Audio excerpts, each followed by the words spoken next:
This is my 128 gigabytes Quest 3 and it easily became my daily driver in terms of all my VR headsets that I own into my main VR headset of choice. And because of this, I installed all my personal games, my favorite apps. And if we take a look at my gaming library, you'll notice some games are not installed and some are installed. As they don't really take that much to install because the majority of my games are a little bit less than a whole gig, as we're going to go ahead and see right now if I go into my storage in my settings section right here. So I have about 27 gigs of free storage, available storage. My games take about 67 gigs if we round up. System takes away about close to 18 gigs, and my games, my videos, gameplay footage, 1080p recording about almost 4 gigs. And you see here, majority of my games are slightly over 5 gigs, but everything else is below a single gig, which is why I have so many games and I'm able to fit it all right here with still having a remaining of 27 gigs. And yes, I do have the high hitter games when it comes to storage because I do have this Walking Dead series and I do plan on buying Assassin's Creed soon. So if Assassin's Creed is close to 15 gigs, I'm probably going to have to uninstall some of these. So with that said, was this a mistake going with 128 gigabytes versus spending $150 more just to have 512 gigs? It's a bit of a yes or no. This all depends on your play style. If you're using your VR headset primarily for PC VR gaming, doesn't matter. 128 gigabytes is more than enough since you'll be solely relying on your PC storage, and upgrading the storage on those things, it's really convenient. You can even plug in a thumb drive if you really want to. Meanwhile, the Quest 3, unfortunately, Meta never gave us the capability to utilize the USB-C port on the side right here to take something like a 256 gigabyte thumb drive to add some additional storage to run some apps directly out of the external storage drive, which honestly is quite a shame. As more and more modern day game consoles, actually all of them now, all support external storage. It would have been cool if I could just use this 256 gigs and just plug it in directly to the USB-C port on the side. So if you're primarily a PC gamer, no, 128 gigabytes is more than enough for you.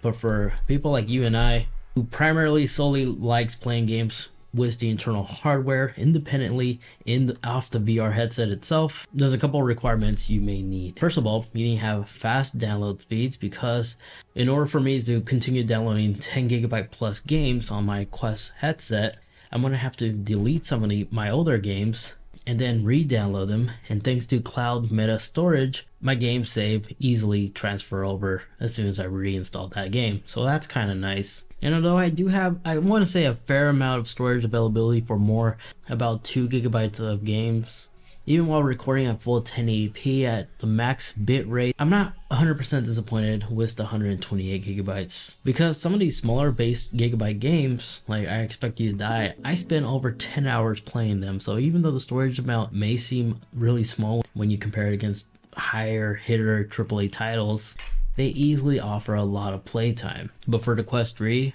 most games that are compatible on the Quest 3 are receiving texture and graphic upgrades that can actually take close to 60+% of that previous data that was on the Quest 2. As a fine example, the makers of Matter 2 were very generous and told us that the Quest 2 version of that game was about 5.6 gigabytes of storage, but thanks to the texture increase, the graphic improvements, that brought the game up to the Quest 3 to 9.1 gigabytes storage requirement.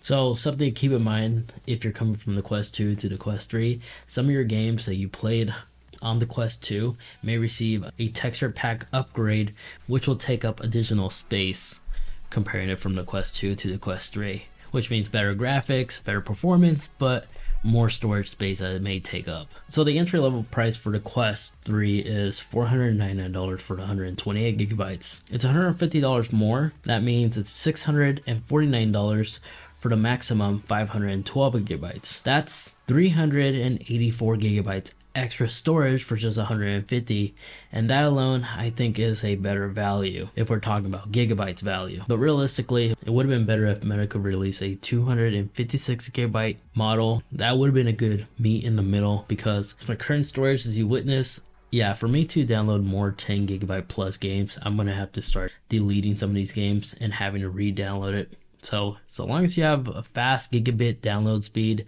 there's really isn't an issue. You should be perfectly fine with 128 gigabytes. Just keep in mind about these small limitations. But for everybody else, these are definitely some important things to take into consideration. So everybody's lifestyle is different, everybody's situation is different, but these are the facts, and these are some things you definitely need to consider if you're debating between 128. If you were to ask me personally, I think I'm okay with the 128 gigabyte version. I'm okay sacrificing some other games and just re-download them later, as I typically play through one game and beat it, and then that's when I start moving on. And I like the fact that Meta Cloud storage is free to use. You don't need Meta Plus or whatever to have access to this. And from my personal experience, I never once experienced any issues or bugs where I reinstall a game and my gameplay doesn't save. It's always there, exactly, shockingly, where I last left off. So my experience has been pleasant.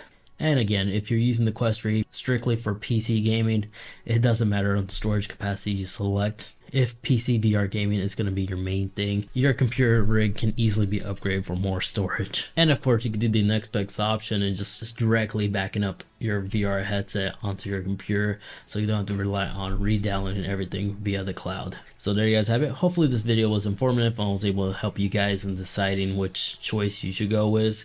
If you wish to watch more, I highly recommend checking out this video over here, where I cover my favorite tips and tricks and some cool hidden features that you could do on the Quest 3. Thanks so much.